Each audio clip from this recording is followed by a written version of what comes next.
today's video, I'm going to show you how to sew a felt bird. You can find the bird sewing pattern in the description below.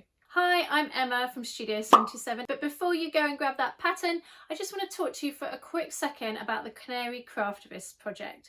You can find a link in the description below as well. It's a really great project that I would love for you to get involved in. It's a gentle, positive approach to climate activism. You can combine your love and care for the world together with your craft and really make a positive difference this year. Stay watching to the end because I'm going to show you how to adapt this felt sewing pattern into making out of fabric scraps or fabric remnants from your stash. This is a great eco-friendly project and I really hope you're going to get involved with the Canary Craftivists. So the first thing you want to do is to download the pattern, and you can find that in the link in the description below.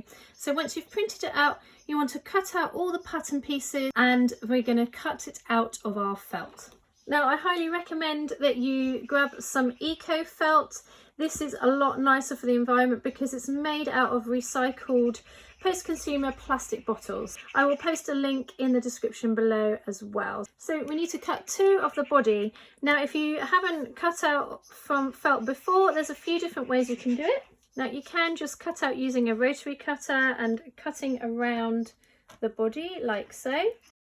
But the method that I prefer is to actually use some tape.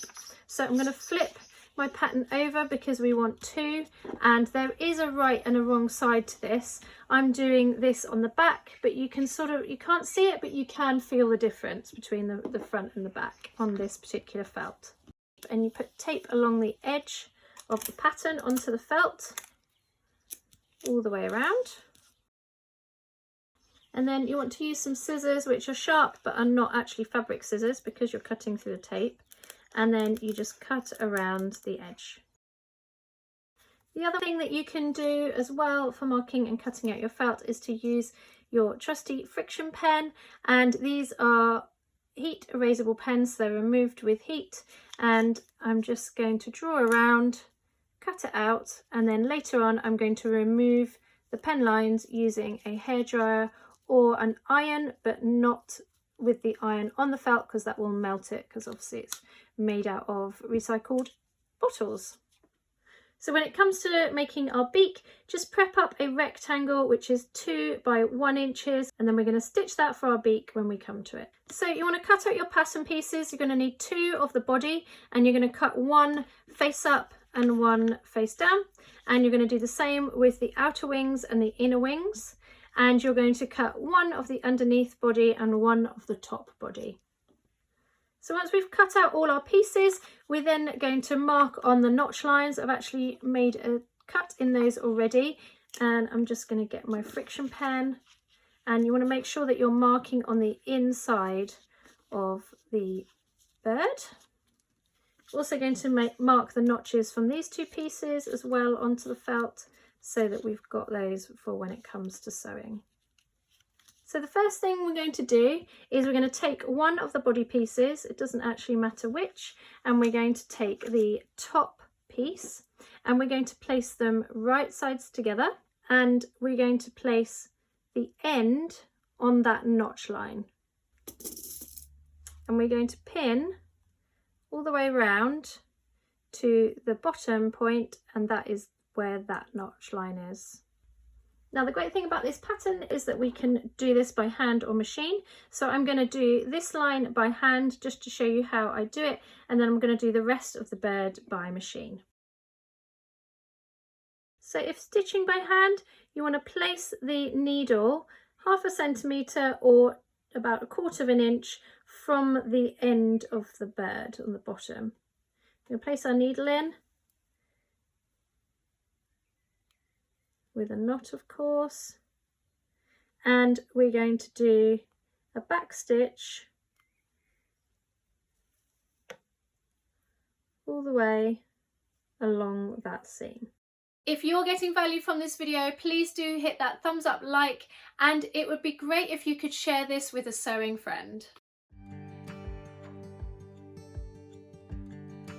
If you are hand sewing and you wanted to, you could also cut along that dotted line, and then you would draw onto your pattern pieces, and then you will have the exact marks to sew.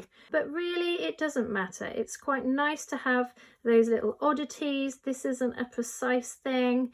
It doesn't matter if it's a little bit wonky. That's going to add to its character and its cuteness, so don't worry too much if you're worried about making it super neat and super straight. And you want to stop again about 1/2 centimetre or 1/4 of an inch from that end. Next, we want to take the other part of the body and we're going to again place it right sides together, and we're going to match up those notches, and we're going to pin that top of the body all the way around again to that tail or the bottom of the bird. And then we're going to stitch along that line.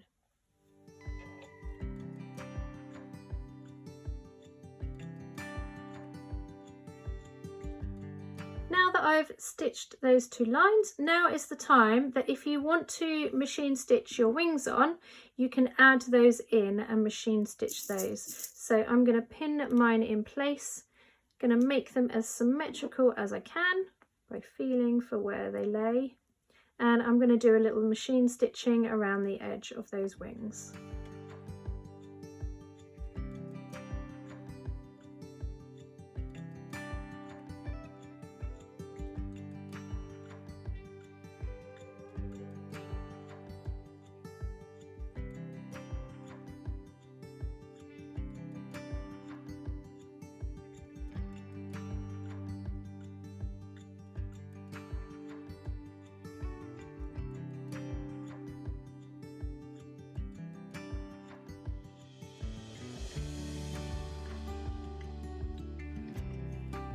So I've stitched on the wings and I've used some variegated thread to do that, and I've also done a little bit of machine embroidery down that central panel.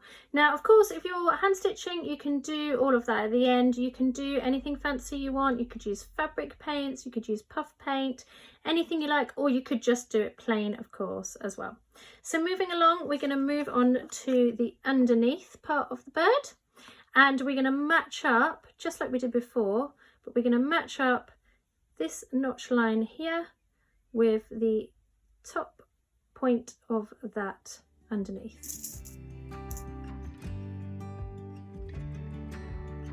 Now we're going to stitch from that notch line where those bits meet all the way around to that point.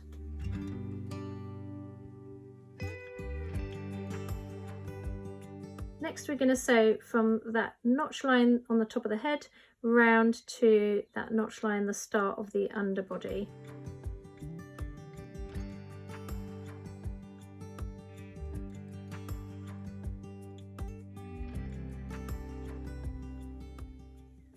Next we want to stitch from that notch line on the other side of that strip, and we're going to stop about 1.5 inches or 2 inches along, and then we're going to start again, leaving about a 2-inch gap,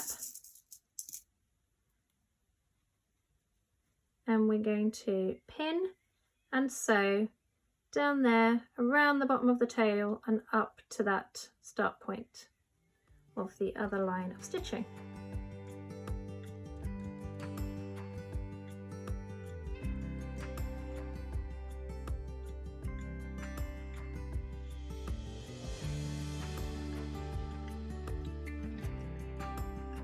So now that's all stitched up, we've got a little hole left, which is how we're going to turn the bird the right way out.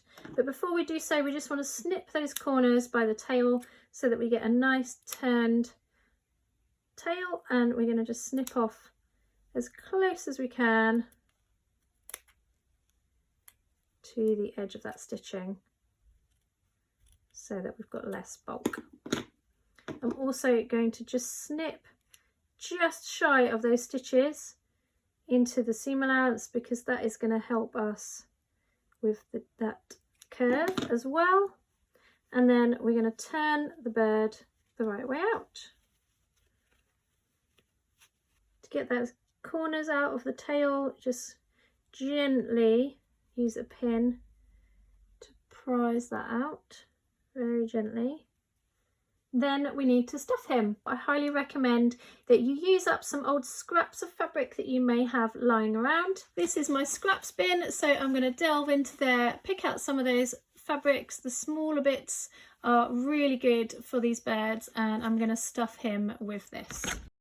You can use the end of a pencil to really get into those little bits of the tail and the head too. Once you're happy with it, then we're going to close up his tummy. So we just want to fold over that outer edge onto the underbelly, and then we're going to pin it in place, and we're going to do a ladder stitch or baseball stitch to close it. So to do a ladder stitch or baseball stitch, we're going to start off, I've made a knot, so we're going to get the needle into the fabric, and then you want to do a running stitch on one side, a running stitch on the other side in front of that first, and then pull it tight. Don't forget to tag at Studio 77 or at Craftivists on Instagram or Facebook, and then we can share your beautiful work too.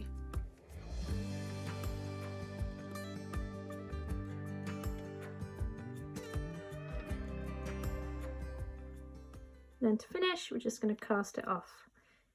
So make a few stitches, and I like to always pass the needle in and out, cut it really close, and then that thread will disappear inside. So to make the beak, we want to take the piece that we prepped earlier and place it right sides together. Then we want to make sure those edges are neat and the same. We're going to place our pattern on the edge and draw around that beak piece using ideally a friction marker or a chalk pen, something that you can make disappear because we don't want to show through. Then we're going to stitch around that line on the machine.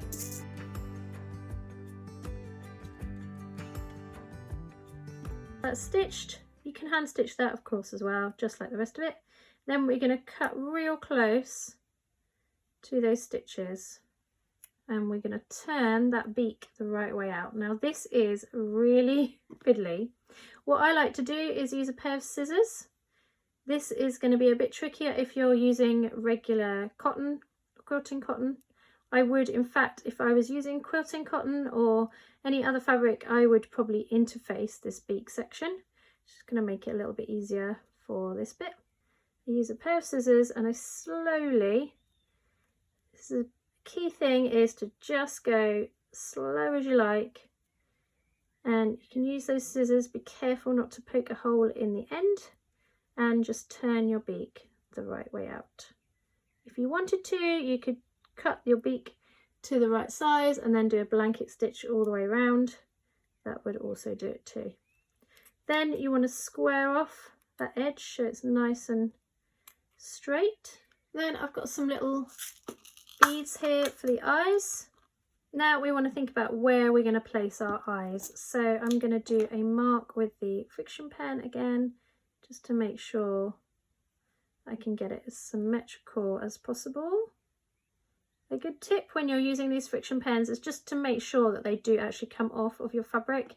Sometimes I've known them to not come off, which can obviously be a disaster. So depending on what fabric you're choosing to do for this project, I would double check that first.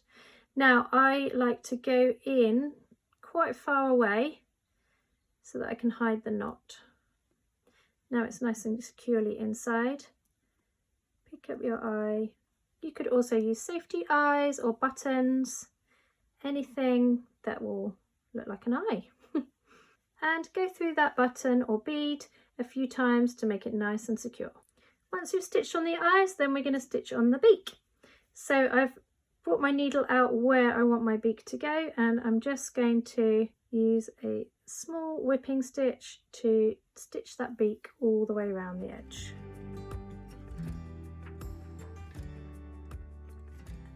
As promised, I thought I'd go through my fabric version of this exact canary. So there he is. I've done some machine embroidery down the back, and I've just roughed up the edges of these wings. You could also add some seam allowance and turn them out as well if you wanted to.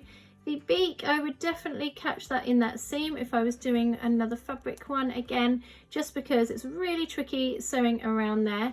And notice how each of these birds have got different expressions and different characters. So yours will come out completely different and have a personality of its own. Don't forget to check out the link in the description for what to do with your Canary Craftivist. Thanks so much for watching. Coming up on the screen right now are some more great tutorials that I think you're going to love. I'll see you on the next video.